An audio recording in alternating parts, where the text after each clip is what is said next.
तो प्यारे बच्चों, आज हम करेंगे डायरेक्टरेट ऑफ एजुकेशन की हिंदी की कार्यपत्रिका कक्षा 5 की है रचनात्मक लेखन।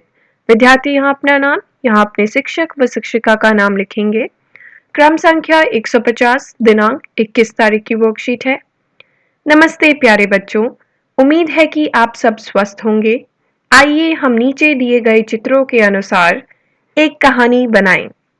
आपकी मदद के लिए कहानी की शुरुआत के 2 वाक्य और कुछ मुहावरे दिए गए हैं। इन वाक्यों, मुहावरों और चित्रों की मदद से कहानी को पूरा करके अपनी कॉपी में लिखिए। चित्रों के आगे एक खाली बॉक्स नंबर 6 दिया गया है। अपनी कल्पना शक्ति का प्रयोग कीजिए एवं सोचिए कि अगले घटनाक्रम में क्या हुआ होगा और बॉक्स नंबर 6 में आगे के घटनाक्रम का चित्र बनाकर उसके बारे में कुछ वाक्य लिखिए। कहानी को अपनी पसंद का एक उपयुक्त नाम भी दीजिए। तो कहानी का नाम मैं आपको अंतिम में बताऊंगी, क्योंकि पहले हम कहानी तो देखें कि क्या है। फिर मुहावरे दिए गए हैं। पेट में चूहे दौड़ना, एड़ी चोटी का जोर लगाना, अक्ल दौड़ाना। एक मेंढक जिसका नाम, अब आप कोई भी नाम दे सकते हैं जो आपको पसंद हो, ठीक है। मैं दे देती हूँ इसको मंकू, ठीक, मंकू। दूसरे रंग से लिखती हूँ क्योंकि ऑलरेडी लाल है। मंकू।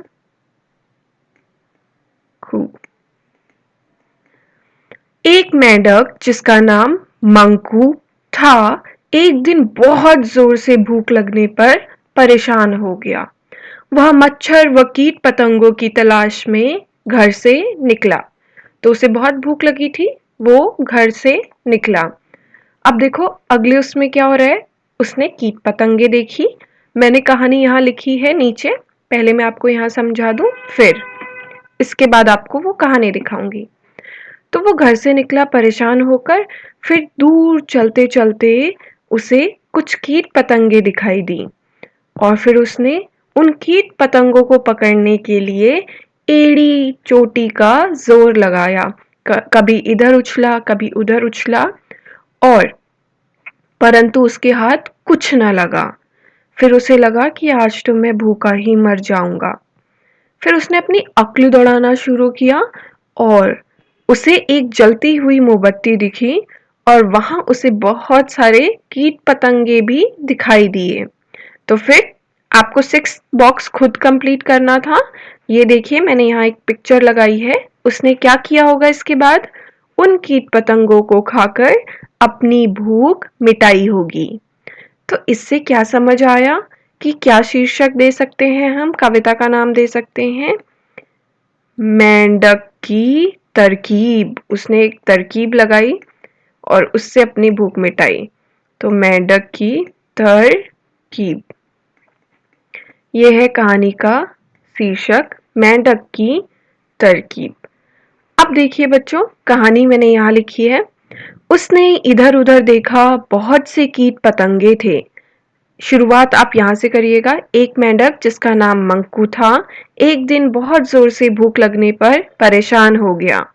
वह मच्छर व कीट पतंगों की तलाश में घर से निकला। उसने इधर उधर देखा, बहुत से कीट पतंगे थे। उसके पेट में चूहे दौड़ रहे थे। उसने सोचा इन्हें खाकर पेट भर लूंगा। उन्हें पकड़ने के लिए, ये थोड़ा सा गलत हो गया है, मैं इसे सही कर देती हूँ। उन्हें पकड़ने पकड़ने उन्हें पकड़ने के लिए उसने एड़ी चोटी का जोर लगा दिया। वह इधर झपटा, उधर झपटा, ऊपर उछला, नीचे कूदा, पर कुछ हाथ न लगा। वह भूख से परेशान था। सोच रहा था सब कितने तेज हो गए हैं, कोई पकड़ में ही नहीं आता। मैं तो भूखा ही मर जाऊंगा। फिर उसने अपनी अक्ल दौड़ाना शुरू किया। तभी उसकी नजर एक मोमबत्ती पर पड़ी। वह उसकी ओर गया। वहां ढेरों पतंगे थी। वह उन्हें खाकर मजे से अपनी भूख मिटाने लगा। देखो, खाकर भूख मिटाने लगा। तो बच्चों, अगर आपने चैनल को सब्सक्राइब नहीं किया है, कर लीजिए ताकि आने वाली वर्कशीट आपकी मिस ना हो। मम्मी पापा के लिए सुझाव है, बच्चों को समझाएं कि कभी-कभी काम करना कठिन लग सकता है। ऐसे समय में हम सोचकर और तरकीब लगाकर उस काम को आसानी से पूरा करने की कोशिश करनी चाहिए। और कोविड से बचने के लिए हाथों को नियमित रूप से धोते रहिए। बाय बच्चों।